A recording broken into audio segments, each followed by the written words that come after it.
네, 듣기만 해도 지식 업글 딩딩대학 오늘 뉴스데스크와 함께합니다. 네, 오늘 8월 8일 월요일입니다. 네, 8월 8일. 저희가 지난주 월요일에 처음 인사를 드렸는데 저희가 매주 월요일 날 온다고 해놓고 금세 또 일주일이 지나갔습니다. 반응이 뭐 나쁘지 않았어요. 뭐 약간 우리만 그랬나? 미지근한 네, 느낌. 예. 네. 미지근하면 됐지 뭐. 네. 사실. 지금 또 네. 많은 분들이 그래도 네. 기억해 주시고 계시네요. 빌로바 TV님 딩하라고 인사해 주시는 거냐? 전문 용어 나왔고. 전문 용어 나왔고 이사나님, 염총장님, 양총장 안녕하십니까? 네. 네. 그리고 홍승표님이 딩딩대 교복 맞춤 그러셨고. 네. 지금 저 사각모 뭐예요? 그러셨는데 저희 또 저희가 또 한 번 더 보여주실까요? 네. 사각모? 네, 저희 이름과 함께 네. 모자를 이렇게 네. 그렇게 한번 만들어 봤습니다. 컨셉입니다. 컨셉이고. 네, 네. 과도한 컨셉. 네. 그래서 지금 많은 분들 함께 해주고 계시고요. 오늘 비가 참 많이 옵니다. 그렇죠? 비가 뭐 그친 적이 거의 없게 계속해서 내리고 있거든요. 많이 그래서 오고 비 피해도 계속해서 좀 오고 있는데 지금 속보로 들려온 거는 일단 집중호우 때문에 동부간선도로 전 구간 전면 통제됐다 이런 속보들이 나오고 지금 있거든요. 수락 지하차도부터 성수대교 있는 쪽까지 네. 전면 통제되고 있다는 소식이 조금 전에 들어왔거든요. 네. 지금 퇴근길이라서 특히나 노원구나 또 이쪽 경기 북부 가시는 분들은 이게 퇴근길에 교통량이 엄청 많은 곳인데 많은 곳이에요. 지금 연쇄적으로 지금 서울 시내 교통이 네. 막힐 것으로 예상이 됩니다. 지금. 이거 좀 염두에 두시고 가급적 대중교통이나 우회로를 이용하시는 게 좋을 것 같습니다. 네, 이사나님 서울 서남권 지금 호우경보 발효 중입니다. 이렇게 알려주셨는데요. 지금 뭐 인천도 난리더라고요. 저희 아까 동영상도 이렇게 봤는데 단톡방에 이렇게 도는 동영상도 봤는데 거의 뭐 엄청나게 잠겼어요. 이게 단시간에 정말 빠르게 물이 차올라가지고 수습하기 힘들 정도로 지금 우리 염총장도 사실 사회부 기자 오래 했지만 이게 전체적인 강수량보다는 그 집중호우. 그렇습니다. 그러니까 시간당 강수량이 진짜 중요하잖아요. 맞습니다. 그렇기 때문에 이번에는 집중호우였다. 그래서 어떻게 보면 이제 배수가 채 되기도 전에 이제 물이 계속해서 넘치는 상황이 이어졌습니다. 지금 범블비님 오늘 비가 너무 많이 와서 네. 5시 뉴스 40분짜리 특보로 확대 편성 됐더라고요 하셨는데 이 맞는 말씀입니다. 그리고 오늘 사실은 뉴스가 굉장히 많은 날이에요. 근데 지금 비 소식 때문에 뉴스 지금 해야 될 게 좀 많아져서 지금 시간이 오히려 부족할 정도로. 그리고 요즘에 이제 날씨를 보면은 이게 이제 전통적인 한국의 날씨가 아니기 때문에 비가 또 왕창 쏟아졌다가 또 쨍쨍 해가지고 무더위가 찾아오기도 하고 그런 어떤 날씨의 변화가 좀 뚜렷합니다. 확실히. 네. 그래서 저희가 이제 뒤에 또 나올 테니까요. 제가 또 좀 전해드리도록 박수빈님도 하고요. 다들 비 피해 없으시길 바래요. 저희 원래 그 매주 월요일 첫 코너는 이제 한 주간의 일정을 쭉 훑어보는 순서죠. 코너 이름 소개해 주시죠. 굉장히 또 저희가 코너 이름도 굉장히 이렇게 즉자적으로 그래서 즉시 이해할 수 있도록 일정 먼데이 일정 먼데이 시간입니다. 지금 글자 떠 있죠. 자, 먼저 오늘 일정부터 좀 보겠습니다. 오늘 일정이 일단 기본적으로 코로나19 항체 치료제 2부 실드 투약이 시작됐습니다. 여기 보면은 이렇게 이부실드라고 이게 약 사진인데 저건 이제 그 백신이 아니고 치료제죠? 치료제인데 사실상 백신이랑 비슷한 효과라고 보시면 되겠습니다. 그건 무슨 얘기죠? 그러니까 쉽게 말하면 이제 코로나 항체를 넣어서 면역을 형성시켜주는 방식으로 치료를 하는 거다 백신도 보니까 사실 비슷한 원리잖아요. 비슷한데 그게 이제 좀 기전은 좀 다르다고 해요. 그 바이러스로부터 제조하느냐 아니면은 이 완치자의 항체를 활용하느냐의 차이로 저도 이제 기사에서 확인을 했는데 쉽게 말해서 지금 백신 못 맞는 분들에게 대안적으로 지금 제시되는 거라고 하고요. 그래서 면역 저하자분들이나 혹은 뭐 혈액암 투병하시는 분들이나 이런 분들 백신을 못 맞으신답니다. 그래서 이런 분들 대상으로 일단 오늘부터 투약이 된다. 그래서 오늘 일정에 이부실드 투약 아마 지금 오늘 몇 번 진행이 됐겠죠 이미. 그래서 이런 일정이 하나 있었습니다. 그 다음에 화요일 일정으로 바로 넘어갔어요. 화요일 일정 넘어갈까요? 화요일 일정은 일정 내일 또 꽉 찼습니다. 일정이 꽉 찼는데 일단 그 윤 정부 첫 부동산 대책이 발표가 되는데 일단은 공급 대책에 포커스가 맞춰져 있습니다. 맞습니다. 그래서 250만 가구 플러스 알파는 뭐냐면 이제 250만 가구 이상 공급을 하겠다는 거고 일단은 이제 처음으로 부동산 대책이 발표가 된 건데 일단 기본적으로 대선 전에 공약집에 뭐 수도권 130만 호 정도의 어떤 공약이 포함은 돼 있었어요. 그래서 공급 대책이 나올 시기가 됐다 이렇게 보여지는데 여기에서 등장하는 건 뉴스를 보실 때 꼭 짚고 넘어가셔야 되는 게 뭐죠? 이제 재건축 초과 이익 환수제가 내일 부동산 발표가 될 때 포함이 되느냐? 제초환이라고 하죠. 제초환이라고 줄여서. 하죠. 이게 뭐냐면 사실은 다 아시는 분들은 많이 알겠지만 우리가 집을 지을 때 뭐가 있어야 돼요? 집을 지을 때 땅이 있어야지. 땅이 있어야지. 네, 그렇지. 땅이. 그러니까 서울 같은 데는 빈 땅이 지금 없지 않습니까? 없죠. 그렇기 때문에 집을 공급한다고 하면은 빈 땅이 없는 곳에서는 어떻게 해야 돼요? 있는 집을 허물어야죠. 있는 집을 허물어야 되는 거죠. 그쵸. 그게 재개발, 재건축인데 이게 워낙 또 예전에는 부작용이 좀 있었어요. 재건축, 재개발로 이 개발이익이 워낙 많다 보니까 그렇죠.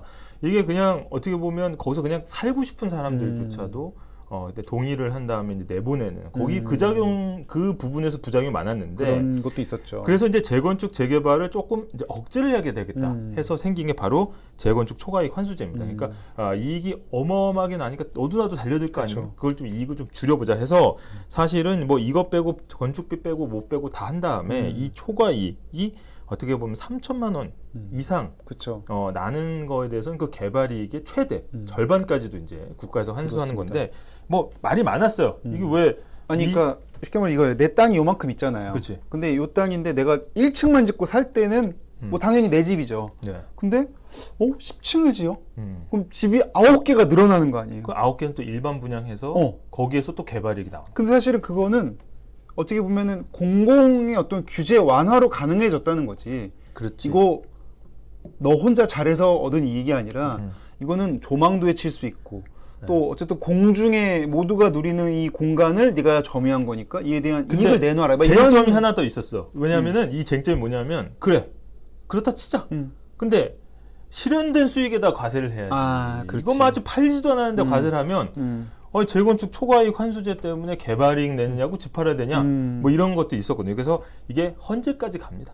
그래서 재건축 초과이익 환수제가 이게 과연 합헌이냐 결국 이제 합헌으로 결정이 나서 사실 이제 계속해서 유지가 되고 있는데 문제는 뭐냐면은 일단 내일 250만 호 공급을 위해서 집값 안정 플러스 그렇죠. 어떻게 보면 이제 이 저소득층 중산층들의 주거 안정을 꾀하겠다는 게 이제 정부의 목표인데 그렇죠. 큰 난관이 두 개가 있습니다. 뭐죠? 왜냐하면 서울 같은 경우에는 공급하라고 하면 빈 땅이 없으니까 재건축, 재개발 이거밖에 없는데 그렇죠. 재건축 초과이익 환수제 좀 풀어줘가지고 재건축을 좀 활성화시키려고 하는데 그러면 또 이익을 몰아준다는 비판이 있을 그렇죠. 수 있고 그러니까 아니 그거 다 한 이유가 있는데 그걸 다시 이렇게 하는 게 맞느냐라는 게 있고 결정적으로 법을 바꿔야 됩니다. 법을 바꾸려면 지금 국회로 가야 되는데 국회의 다수당이 지금 민주당이죠. 그렇죠. 야당이기 때문에 법 통과가 좀 쉽지 않을 거다.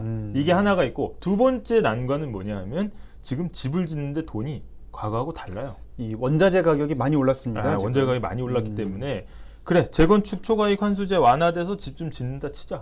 근데 건축비가 너무 올라가지고 이건 안 나는 거예요. 이분이. 그렇죠. 그렇기 때문에 이게 과연 250만 가구의 공급이 실효성이 있을 것이냐. 벌써부터 이제 언론들이 지적을 하고 있거든요. 네. 그래서 내일 어떤 세부적인 내용을 좀 봐야겠지만 일단 기본적으로 바닥을 치고 있는 부동산 경기, 그다음에 법 개정 부분이 원활하게 이루어질 것이냐 이거에 따라서 조금 제도의 성패가 달려있다 이렇게 나오고 지난 있습니다. 대선 국면만 해도 사실은 부동산 가격 어떻게 하면 잡을까 이게 화두였단 말이죠. 네, 근데 맞습니다. 지금 그 사이에 금리가 큰 폭으로 또 여러 차례 오르면서 이제 약간 조정 국면으로 지금 많이 접어든 상태예요. 빌로바 TV님이 징딩대학에서도 랩해요 이러시는데 저희 뭐 시간이 모자라면 할 수도 있죠. 네. 근데 지금 어쨌든 외부 환경이 달라졌기 때문에 네. 과연 그 좀 미세 조정이 있을 것인가. 네. 예를 들어서 지금 지방이나 또 외곽 지역 같은 경우에는 그쪽부터 지금 많이 빠진다는 또 맞습니다. 기사들도 많이 나오기 때문에 그냥 그쪽에 대한 공급 대책에 대해서 또 지역 반발이 있을 수 있거든요. 맞습니다. 그래서 좀 그런 점도 어떻게 나올지 같이 좀 그래서 봐야 내일 될 것 같습니다. 나오시면 이제 세부적인 내용은 당연히 이제 뉴스데스크나 이런 우리 MBC 뉴스에서 소상하게 정리를 해드리고 다만 이제 포커스를 둬서 보셔야 되는 거는 이제 이 얼어붙은 부동산 경기에 과연 가능하겠느냐. 그다음에 250만 호가 대체 그러면 그렇죠. 어디다 짓느냐. 이런 것들 공급 부지나 이런 것들 위치 이런 것들이 크게 주목을 받는 부분이 되겠습니다. 지금 다니엘 로이스님이 말로만 해보지 말고 취재나 좀 하세요 이렇게 또 따끔하게 지적해 주셨는데 네. 저희가 다 취재해서 말씀드리고 있어요. 네. 그래서 혹시 질문 있으신가요? 질문을 남겨주시면 네. 저희가 또 생방송의 묘미 아니겠습니까? 네. 저희가 질문 받아드릴 테니까 질문 남겨주세요. 네. 예, 지금 또 뭔가 이게 궁금하신 게 많으신 것 같아서 제가 좀 전해드렸고요. 그리고 내일 또 일정이 하나 더 있죠. 다음 일정 뭐죠? 다음 일정 뭐냐면 사실 오늘 맞다 이거 박진 외교부 장관이 중국 칭다오로 떠났습니다. 이유는 바로 한중 외교 장관 회담이 있기 때문이에요. 네, 맞습니다. 근데 한중 외교 장관 회담이 사실 이제 현 정부 들어 이번에 첫 회담이라고 하고요. 그럼 어떻게 생겼는지 사진만 좀 일단 먼저 사진 볼까요? 보시죠. 사실은 박진 또 왕이 둘 다 뭐 잔뼈가 굵은 외교관 출신이고요. 아니 근데 미디어에서도 굉장히 오랫동안 노출된 분들 중에 하나예요. 그렇죠. 이제 왕이 외교부장, 중국의 왕이 외교부장은 그쵸. 굉장히 오래 했단 말이죠. 그래서 최근에 사실 이제 이 외교장관 회의는 그쵸. 과거에 이제 이슈가 없을 때는 이제 뭐 정상회담이나 이런 거에 이제 가려져 있는데, 그렇죠. 이제 실무선에서 이제 회담을 하기도 하고. 자, 여기 보시면 옛날에 이게 육자회담 당시 사진이거든요. 요분이 이제 왕이 당시 부부장. 그러니까 이제 어떻게 보면 이제 계급 좀 낮을 때.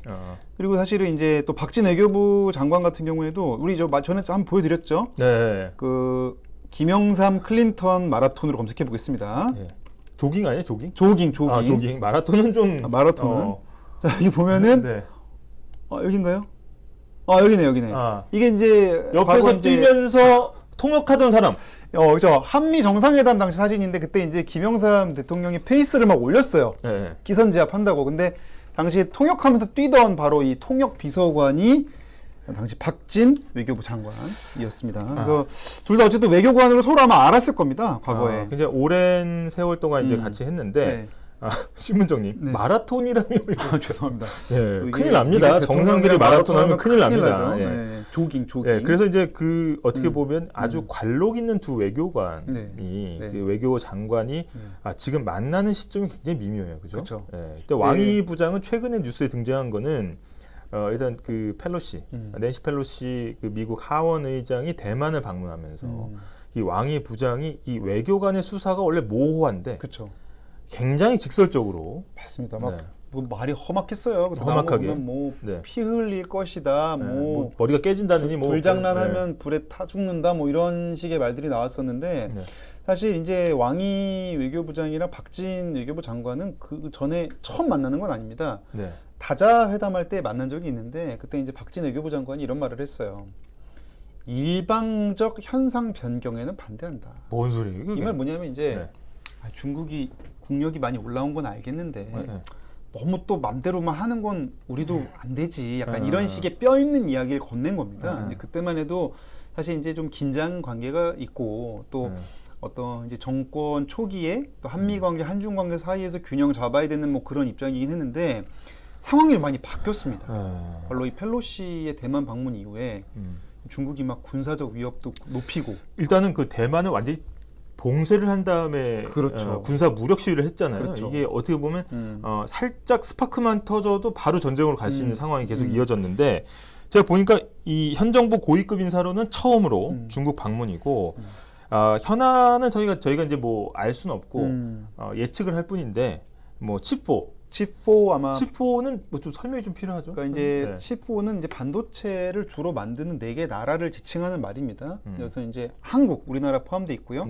삼성이 이제 메모리 반도체 강자잖아요. 강자죠. 그다음에 이제 미국이 또 포함돼 있고. 미국은 원천 기술. 미국이 이제 설계 기술이 뛰어납니다. 애플, 뭐 인텔 이런 기업들이 있고.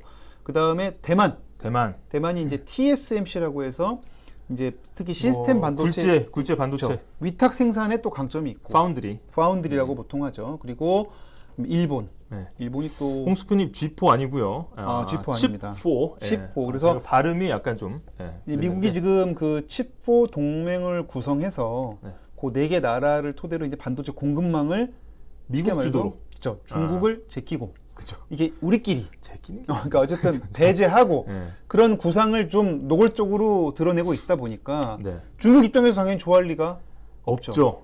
중국도 사실 반도체를 이제 미래 산업의 쌀이니까 이걸 이제 미국과의 주도권에서 빼앗기지 않기 위해서 굉장히 노력을 했는데 만약에 칩4라는 게 사실 공교롭게도 나라가 중국을 둘러싸고 있어요. 그렇죠. 지정학적으로도. 그렇기 때문에 굉장히 민감한 이슈인데 여기에 대해서 이제 그 중국 쪽에서는 한국 너희 위치 똑바로 해라. 그렇죠. 네 지금 누구 편이냐.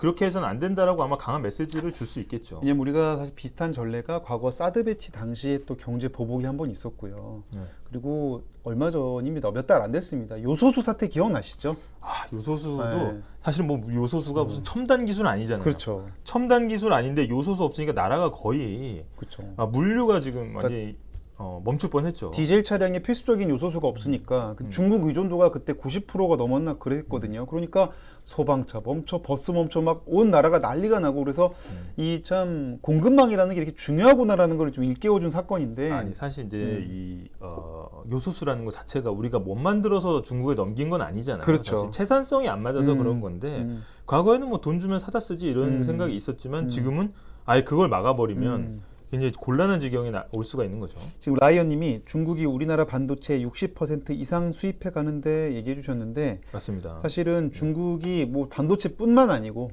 지금 우리 교역 비중이 상당히 높잖아요. 25%가 원래 이제 우리 수출 품목의 이제 4분의 1이 중국으로 향한다. 그다음에 중국이라는 게 이제 어떻게 보면 굉장히 거리가 가깝기 때문에 중국에 생우유를 수출할 수 있는 나라가 별로 없어요. 그렇죠. 우리나라를 제외하고는 별로 없습니다. 그렇기 때문에 25%를 유지하고 있다가 최근에 한 2%포인트 정도 떨어졌는데 그런다 하더라도 일단 20%대를 넘었다는 것 자체가 어떻게 보면 이제 무역 구조나 이런 거에 굉장히 이제 그렇습니다. 중국과 많은 교역을 하고 있다는 뜻이 되겠습니다. 네. 네. 김채끝님께서 네. 왜 딩딩대인지 알려주십시오 그러셨거든요. 네. 왜 그런 거죠? 딩딩대학이 이제 초딩, 중딩도 이해할 수 있는 쉬운 지식교양 공부를 저희가 표방하면서 뉴스에 너무 어려운 단어 많이 나오잖아요. 네. 게다가 용어만 살짝 뒤집으면 너무 쉬운데 맞습니다. 이거 갖다 너무 어렵게 하는 거 아니냐라는 둘의 어떤 의기투합이 있어서 하나 차렸죠. 저희가 최대한 쉽게 하고 있고요. 네. 지금 댓글창에서 탈중국하는 게 답이다라는 주장과 네. 야, 탈중하는 거 좋은데 대안은 있냐 이런 좀 입장이 대립하고 있는데 네. 그만큼 어려운 문제입니다. 그렇죠? 네. 그래서 아마 그래서 내일 회담이 많은 관심을 받는 것 같아요. 또 국민들이 주목할 수밖에 아니 원래 없는 이거 거죠. 원래 평상시에는 원래 외교장관 얼굴 보고 밥 먹고 인사하고 한 거 아니겠어요? 그렇죠. 원래 관례적인 건데 맛있는 거 먹고 통상적인 건데 그런데 외교장관 회담에 굉장히 이렇게 포커스나 관심도가 쏠린다는 거는 그만큼 이제 민감한 상황이다라는 거죠. 지금 굉장히 엄중한 상황이라는 거 좀 아셔야 될 것 같고요. 이제 화요일까지밖에 안 왔기 때문에 우리 요일이 많아. 빨리 하다 보니까. 네. 자, 수요일. 야, 수요일. 모처럼 또 약간 밝은 뉴스가 하나 있네요. 수요일에는. 네. 3년 만에 서울 페스타 2022가 개막을 합니다. 이 사진 한번 볼까요? 네. 네. 시원합니다. 포스터 하나 보시고. 네. 이게 포스터군요. 네. 페스타는 페스티벌, 어떻게 보면 축제인데 3년 만인 거는 어떻게 보면 이제 코로나 이후 처음이다 이렇게 볼 수가 이게 있겠습니다. 무대가 어마어마해요. 보니까. 네. 이거 보세요. 네. 엄청난 무대를 돈 좀 쓰는 것 같은데 일단은 뭐 여러 가지 행사가 서울시에서 밝힌 건 이제 10일, 10일부터 14일까지 그래서 닷새 동안 서울 페스타 2022 개최가 되는데 다양한 축제, 공연, 할인 행사가 이어집니다. 그래서 일단 대표적인 것만 좀 소개를 드리면은 덕수궁과 숭례문 주변, 왕궁 수문장 원래 그 저 상방 15도 보시면서 딱 서 있는 분 있잖아. 막 이러면서 하시는 거 있어. 그런지는 잘 모르겠는데 나이트 수문장 행사가 9일부터 14일까지. 나이트면 이제 밤에도 야간에. 합니다. 그래서 이 어린애들이 좋아하더라고. 그래서 멋있잖아요. 네, 멋있잖아요. 절도가 있고. 아니 사실 옛날에도 영국 같은데 가면은 이제 버킹엄 궁전에 수문장 교대식 이런 거 관광 상품으로 유명하잖아요. 관광 상품 유명하고 그거 보려고 거기까지 가는 분들도 많이 있어요. 그래서 나이트 수문장 행사. 게다가 이제 숭례문에서는 야간 파수, 그러니까 도성 수비대를 의식을 시연하고 뭐 전통 무예 공연도 하고요. 그 다음에 어떻게 보면 잠실 종합운동장 주변에서 사실 이게 메인 무대인데 이게 서울 거리 공연, 구석구석 라이브, 또 음악이 빠질 수가 없지 않습니까? 그렇죠. 그래서 공연이 열리고 노들섬 잔디마당 그래서 12일부터 13일까지 이틀간 특별 공연 뭐 이렇게 있습니다. 그래서 이 서울시 홈페이지에 가보시면은 여러 가지 할인 행사뿐만 아니라 이런 다채로운 이제 페스티벌이 열릴 것이다. 근데 어떻게 보면 세종문화회관이나 서울공예박물관이나 이런 데는 티켓도 싸게 판대요. 그래서 그렇죠. 잘 이용하시면 좋을 것 같습니다. 이게 뭐 3년 만에 첫 관광 이벤트라고 하는데 좀 코로나로 좀 무거운 분위기가 있는 것도 사실입니다. 그래서 좀 별 탈 없이 넘어가긴 해야 될 텐데 방역 수칙을 또 잘 지키시면서 저희 그럼 바로 목요일 일정 보겠습니다. 목요일에는 유엔 사무총장 방한 윤 대통령 접견 전망 이렇게 돼 양반이 있는데 저기 그 이름이 좀 어려워요. 구테흐스. 네, 구테흐스. 이분인데 북핵 문제 아마 논의 때문에 오는 걸로 와서 논의할 거란 이야기가 있고요. 네. 지금 유엔 사무총장이 굉장히 지금 기후 위기랄지 이런 데에 대해서 목소리를 좀 많이 내고 있습니다. 박수빈님 밝은 소식 감사합니다. 그만큼 좀 네. 밝은 소식이 좀 적었던 거죠, 제가 네. 볼 때. 네. 그래서 유엔 사무총장이 아마 뭐 기후 위기 관련 이야기도 하지 않을까, 네. 뭐 그런 관측도 좀 해보는데요. 데드크로스님이 껍데기 사무총장 배우냐 직설적으로 한 방을 나뉘셨는데 사실은 이게 어떻게 보면 데드크로스님이 정확하게 지적하신 부분이 있어요. 왜냐하면 예전에 유엔, 그러니까 유엔의 어떤 지도력이라든지 그렇죠. 리더십이라든지 이런 것들이 지금 이렇게 양극 체제로 가면서 굉장히 좀 약해지지 않았습니까? 왜냐하면은 이제 유엔 사무총장은 유엔 총회 수장이잖아요. 그렇죠. 근데 이제 국제 평화와 안전을 지키는 일도 유엔이 하거든요. 그렇지. 근데 그 일은 총회가 하지 않습니다. 우리가 흔히 안보리라고 해서 안전보장이사회. 안전보장이사회가 합니다. 여기가 실권이 있는 거네요. 네, 거기가 했는데 사실은 우리도 그렇잖아요. 반에서 막 애들이 싸워. 근데 힘 없는 애가 야, 니들 싸우지 마. 이러면 말이 먹혀 안 먹혀? 나보라고 이제 나보. 이거 뭐야? 나와. 이렇게 되잖아. 근데 힘센 애들이 해야 뭐 하다못해 뭐 선생님이랄지 좀 권위가 있으면 어때요? 야, 그만해. 이러면은 알았어. 이런 게 좀 말이 먹히잖아요. 그래서 국제사회도 좀 그렇게 유엔 사실 2차 대전 이후에 그 유엔 체제라는 게 좀 그렇게 돼 있습니다. 네. 그래서 미국, 프랑스, 영국, 러시아, 중국이에요. 이 5나라가 안보리 상임이사국이라고 해서 아니 사실은 옛날 같은 경우에는 지금의 어떤 대만 그러니까 양안 갈등 같은 뭐 거의 일촉즉발의 전쟁 상황인데 그렇죠. 사실 유엔이 거의 중재를 못 하고 있어요 지금 상황에서. 그러니까 사실 이렇게 분쟁이 벌어질수록 사무총장의 입지는 좀 초라해질 수밖에 없는 구조적인 모순을 갖고 있는 겁니다. 근데 사실 과거 유엔 같으면은 지금 한국에 올 때가 아니지 않나요? 그렇죠. 근데 그러니까 사실은 기후 위기나 이런 쪽으로 갈 수밖에 없는 게 그리고 핵 문제도 야, 이러다 다 죽어. 약간 이런 식의 멘트지 뭔가 어떤 명시적인 구속력 있는 명령이나 어떤 지시를 할 수는 없는 위치예요. 그래서 이게 근데 전 세계적인 어떤 수십 년 만의 흐름이라고 보면 어떤 이제 WTO도 마찬가지거든요. 그렇습니다. WTO도 이제 국제 무역 기구인데 세계 무역 기구인데 어떻게 보면 이제 중재 역할이 상당히 좀 굉장히 약해지고 있어요. 그렇습니다. 그렇기 때문에 지금 거의 이제 블록화되고 있다 이런 표현들을 많이 쓰는데 과거에는 뭐 세계가 지구촌이니까 같이 무역도 잘하고 같이 이제 너나 먹자 이런 게 있었다면은 지금은 어떻게 보면 야 미국 쪽 입장에서는 야 우리 우방국은 중국에다가 팔지 마.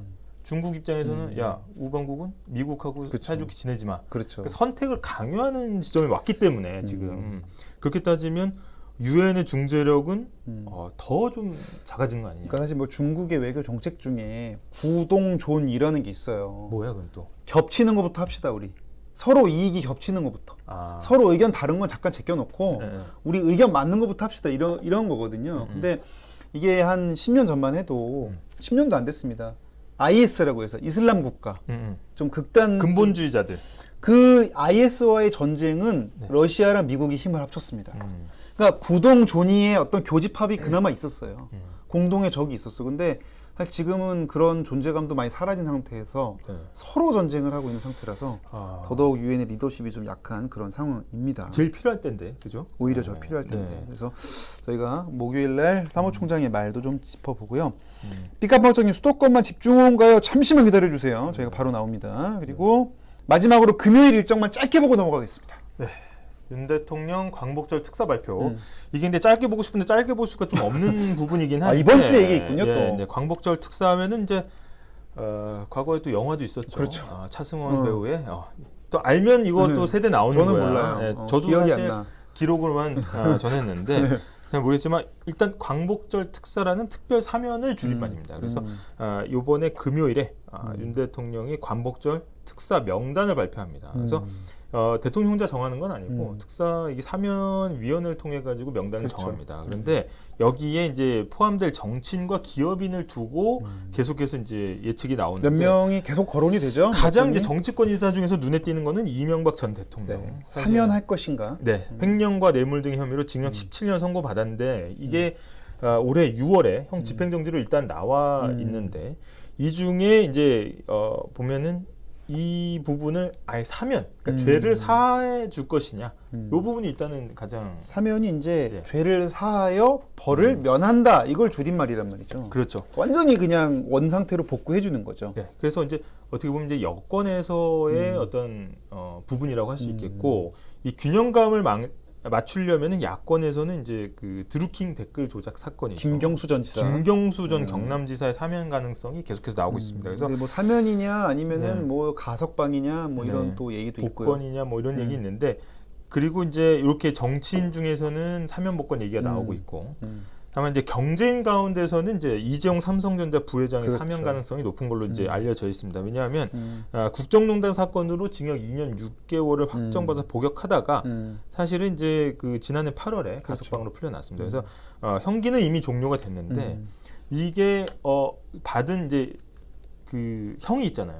형이 있기 때문에 5년간 취업 제한 규정. 그렇죠. 그러니까 어떻게 보면 이제 그 삼성전자의 그 경영자로서 굉장히 큰 제약이잖아요. 그래서 그렇게 보면 이제 여기에서 복권, 복권을 해줬을 경우에는 이제 정상적으로 돌아가는 로또 복권 아니죠? 복권 아니고 그 복권 아니고 권리를 다시 네. 회복시켜주는 그런 겁니다. 지금도 뭐 사면 절대로 안 됩니다부터 해서 이게 아무래도 국민적으로 의견이 엇갈릴 수밖에 없는 민감한 이슈입니다. 그래서 사실은 지금 윤 대통령 지지율 하락 국면에 좀 많이 어려울 수 있는 상황에서 또 의사 결정을 해야 되다 보니까 이번 주에 많은 일정들이 뭐 외교장관 회담부터 사무총장 면담, 특사 발표까지 굉장히 또 다이나믹한 한 주가 될 것 같습니다. 이게 사실 이제 사면권은 이제 대통령의 권한이긴 하잖아요. 고유 권한입니다. 고유 권한이라서 사실 이거 뭐 통치행위로 보냐, 이거를 뭐 어떻게 뭐 보냐 이런 얘기들이 있긴 한데 어찌 됐건 간에 대통령이 결심을 해서 결정을 하는 거다. 그렇게 볼 수 있겠습니다. 네. 자, 그래서 저희가 이번 주 일정 이제 좀 머릿속에 싹 들어오시죠? 네. 쭉 저희가 월요일부터 금요일까지 정리를 해봤고요. 네.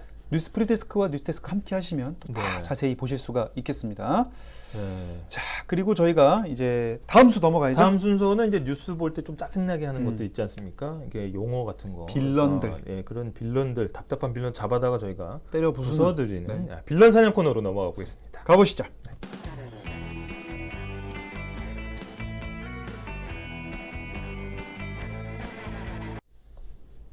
자, 빌런 사냥 돌아왔습니다. 네. 사실 오늘 빌런은 저희가 딩딩대학 채널에서는 한번 다뤘던 빌런인데 오늘 또 거론이 돼서 뭐 많이 하면 좋지. 한 번 더 가기로 했습니다. 특별히 뉴스데스크 시청자분들을 위해서. 네. 자, 오늘 빌런 주실까요? 자, 오늘 빌런. 네. 허그. 네. 허그 일단 생각나는 건 이거죠. 하지마. 일어나 보세요. 하지마. 일단 가. 안 해. 이 허그. 했다 해쳐. 이렇게 그래. 뭐 따뜻하게 안아주는 것도 허그인데. 네. 또 다른 허그는 뭐 있을까요? 생각나는 거. 자, 허그가 이제 부동산 관련이 있어요. 부동산 관련. 그래서 이제 어떻게 보면은 이제 보증을 해주는 부동산에서 맞습니다. 이제 보증을 해주는 영어로 Korea Housing and Urban Guarantee Corporation. 그래서 주택 도시 보증 공사입니다. 네. 그러니까 G가 핵심이죠. G가 핵심. 개런티를 준다는 게 이거야 쉽게 말해서. 만약에 우리 저 양효골 총장이 빚독촉에 시달려. 또 빚독촉으로 얘기해. 돈 안 갚아! 막 이러면서 막 지금 막 와. 올 때 내가 딱 하는 거지. 야, 건들지 마. 우리 형 건들지 마. 그럼 걔가 뭐라고 하겠어? 빚쟁이들이. 넌 뭐야? 넌 뭔데 끼어들어? 네가 대신 갚아줄 거야? 그때 제가 얘기하는 거죠. 내가 보증할게. 그래서 어머니가 보증 서면 큰일 난다고 하시는 거예요. 그렇죠. 이제 평생 하지 말아야 될 것 중에 하나로 이제 많이들 구전으로 내려오죠. 그렇죠. 그래서 보증은 사실 하면 안 되는 거지만 이건 나라가 보증을 해주는 겁니다. 왜? 정말 꼭 필요하니까. 그게 이제 두 가지가 크게 있는데 첫 번째는 이제 뭐가 있을까요?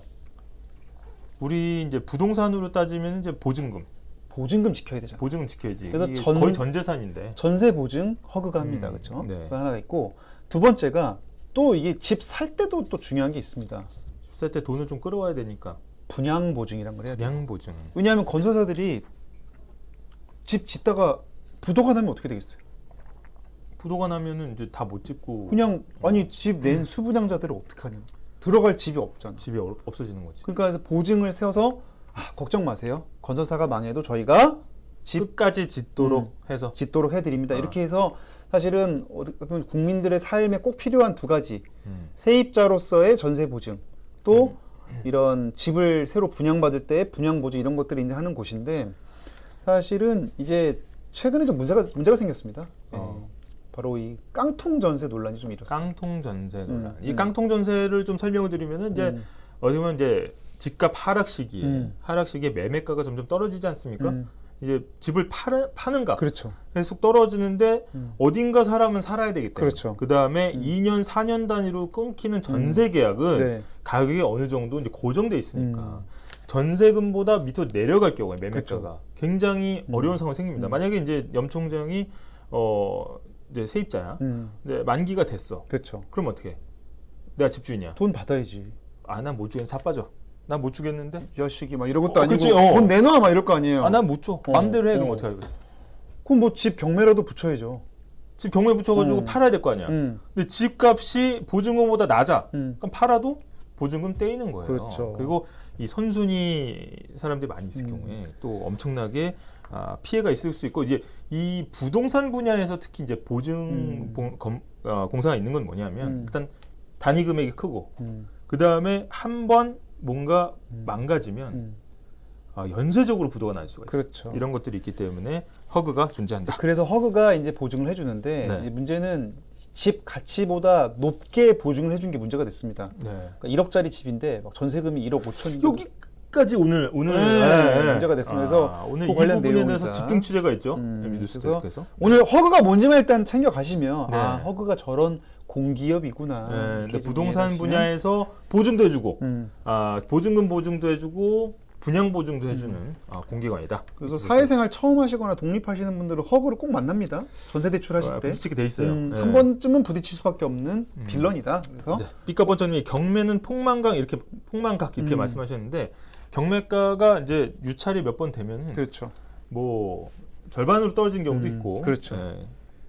그래서 이거 꼭 조심하셔야 된다. 네. 거 알려드리고 네. 지금 많은 분들이 6분 남았어요, 5분 남았어요 이러면서 이제 네. 큐시트 산책 빨리 하라고 지금 네. 재촉하시니까요. 압박이 저희 좀 바로 있죠.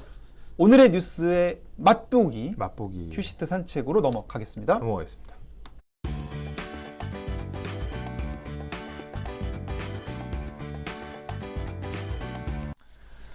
예전에 뭐 프리데스크에서 랩하던 거에 비하면 뭐 4분 이상 남아 있습니다. 이게 뭐 마음이 푸근해져요. 이래놓고 좀 급하게 하겠습니다.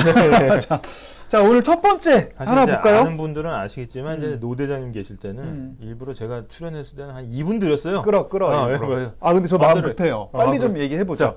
이 비 피해가 속출하고 있는데 이게 사실은 왜 갑자기 이렇게 많이 오나 이런 궁금해하시는 분들이 많을 것 같아요. 네. 그래서 오늘 MBC 뉴스에서는 일단 비 피해가 얼만큼 났는지, 그다음에 왜 이렇게 갑자기 비 피해가 집중이 됐는지, 집중호우가 왜 갑자기 내렸는지 그렇죠. 이런 것들을 아주 상세하게 시간을 들여서 이제 설명을 해드리고 일단 두 가지 특징이 있답니다. 이번 네. 호우가 네. 구름이 커요. 아, 큰 애가 안 움직여. 이렇게 막 얘기해도 돼 이거 스포. 여기까지는 해도 돼. 네. 근데 왜 그런 거지를 이제 뉴스에서 보시면 뉴스에서 됩니다. 나오는 거. 게다가 이제 앞으로 그러면 날씨가 어떻게 되는지 굉장히 궁금해하실 분들이 있어요. 근데 가면은 오늘 그 굉장히 좀 이렇게 불쌍한 차림의 기자들이 많이 밖에 나가 있죠. 이런 그렇죠. 날 같은 경우에 네. 저희도 많이 해봤지만은 비를 쫄딱 맞고 이제 생생한 그림을 전해드리기 위해서 상황을 이제 중계차들도 연결을 합니다. 네, 그래서 생생한 소식과 또 이 이상 기후인지 아닌지 지금 해외는 난리인데 우리나라의 날씨 원인도 함께 이게 설마 이제 기후위기의 시작은 아닌지 궁금해하시는 분들 많아요. 이런 거 이따 뉴스데스크에서 확인하실 수가 있겠습니다. 바로 다음 소식입니다. 네.